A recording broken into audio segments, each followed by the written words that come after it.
ముస్లిం రిజర్వేషన్లు బరాబర్ ఎత్తేస్తాం. ఇక వీళ్ళకి ఒక్కటే పాడిందే పాడరా పాసుమాన్ల గీసుగా అన్నట్టు ఒక్కటే ముస్లింలు ముస్లింలు ముస్లింలు. మళ్ళా పోయి ముస్లింల కాళ్ళే మొక్కుతాంది వీళ్ళ మాధవీలత కావచ్చు, ఈయన కావచ్చు, మోడీ కావచ్చు.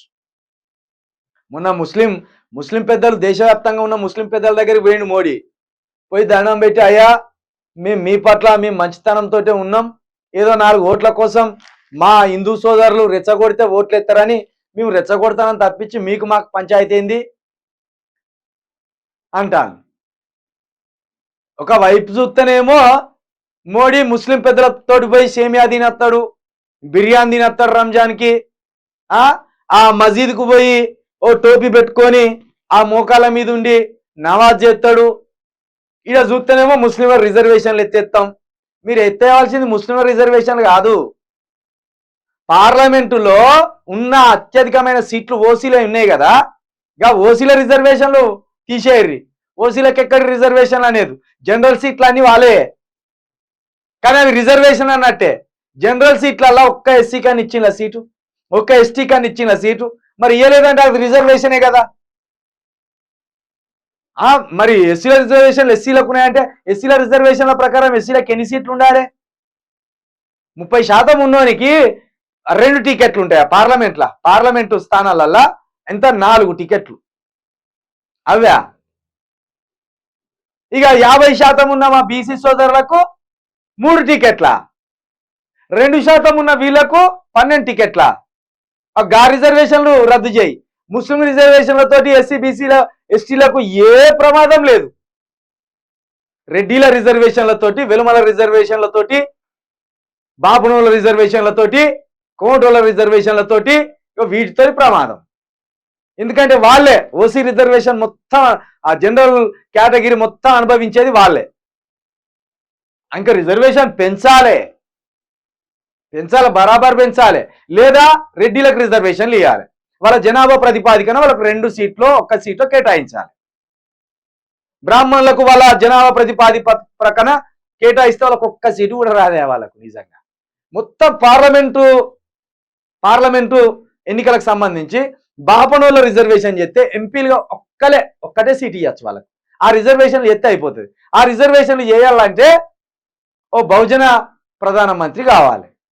అది మన బీసీలకు అర్థమైతే లేదు. ఎంతసేపు మతం మత్తుల బీజేపీ మత్తుల పడతాను. కానీ జనాభా ప్రతిపాదిక ప్రకారం గనక సీట్లు ఇవ్వవలసి వస్తే బాపునోళ్ళకు 1 సీటు, కోమటోళ్ళకు 1 సీటు, రెడ్డోళ్ళకు 3 సీట్లు, వెలుమోళ్ళకు 1 సీటు, ఇట్లా వస్తాయి. జనాభా ప్రతిపాదన ప్రకారం ముస్లింకి ఇస్తే మళ్ళా వస్తే వాళ్ళకి 30-40 సీట్లు. ఎందుకంటే వాళ్ళు కూడా ఉన్నారు కదా ఎక్కువ. ఇక వీళ్ళు ఏం చేస్తాను, హిందూ ఎజెండా ఎత్తుకుంటాను. హిందూ ఎజెండా తోటి బీసీలను మొత్తం పిచ్చోలను చేస్తూ, ఎస్సీలను మొత్తం పిచ్చోలను చేస్తూ, ఎస్టీలను మొత్తం పిచ్చోలను చేస్తూ వాళ్ళకు 1-2 సీట్లు ఇచ్చి హిందుత్వం పేరుతోటి వీళ్ళు దొబ్బకపోతాను అవకాశాలని. ఇది మన హిందూ సోదరులకు గ్రహిస్తలేరు. ఉంటే హిందుత్వం ఉండాలా, లేకపోతే కులాలు తీసేయాలి, లేకపోతే కులాలు ఉండాలా, హిందుత్వాన్ని పట్టించుకోవాలి. ఈ రెండిట్లో ఏదో ఒకటి చేయండి. అటు ఇటు ఉంటే నష్టపోయేది ఎస్సీ బీసీ ఎస్టీలే. ఉంటే హిందుత్వ మతం ఉండాలి, అందులో మనం అందరం ఉందాం. చలో హిందుత్వంలో ఎక్కువ మంది ఎవడు ఉన్నాడో వానికి ఇచ్చేద్దాం టికెట్, వానే చేద్దాం ప్రధానమంత్రి. కాబట్టి కిషన్ రెడ్డి అనే ఒక విద్వేషి, ఒక మత విద్వేషి ముస్లింలను శత్రువులుగా చూపిస్తూ ఓట్లు దొబ్బకపోయే ప్రయత్నం చేస్తాడు. ముస్లింలను మన హిందువులకు శత్రువులుగా చూపిస్తూ ఓట్లు దొబ్బకపోయే ప్రయత్నం చేస్తాను. ముస్లింలకు హిందువులకు శత్రుత్వమే లేదు. తెలంగాణ పల్లెల్లో ఉన్న ముస్లింలందరూ ఎస్సీ బీసీ ఎస్టీలే. వాడు మతం మారొచ్చు అంతే తప్పించి వాడి జీన్స్ పక్కాగా ఎస్సీ ఓడో ఎస్టీ ఓడో బీసీ ఓడో అయి ఉంటాడు. వాడు ఇక్కడికి ఇరువానోడు వచ్చి ఇక్కడ మన గ్రామాలలో పిల్లలను కానీ ముస్లింలను తయారు చేసిపోయిండా? అసవుద్దీన్ ఉన్నాడంటే వాళ్ళు ఆఫ్ఘనిస్తాన్ నుండి వచ్చిన వాళ్ళు.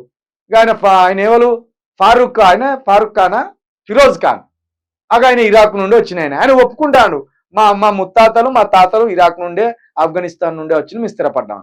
ముస్లిం వాడు 6 ఫీట్ల హైట్ ఉండి వాడి నుదురు పెద్దగా ఉండి వాడి ముక్కు కొషగా ఉంటది. గవాడు అసలు సిసరైన ముస్లిం వాడు. మిగతా వాళ్ళంతా స్క్రాపే. ఇది సంక్రమణ జరిగి వ్యవస్థలో విస్తరించిపోయిన వాళ్ళే. అందుకే మనలాగానే ఉంటారు ముస్లింలు మన గ్రామాలల్లో. వాడు మనకెట్లా శత్రువు అవుతారు రా బేకుగాలారా? వాడు మనోడైతాడు కానీ మనకెట్లా శత్రువు అవుతాడు? వాణ్ణి చూపించి ఏదో రెచ్చగొట్టే ప్రయత్నం చేస్తాను.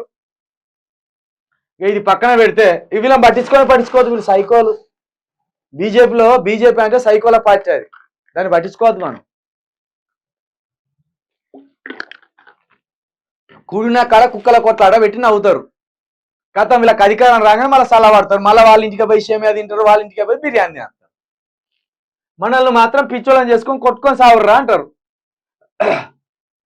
ఇక తెలంగాణ ప్రజలారా మరొక్కసారి చెప్తున్నాం, దయచేసి ఈ మార్నింగ్ న్యూస్ని పుష్ చేయండి, గ్రూపులలో పుష్ చేయండి దయచేసి.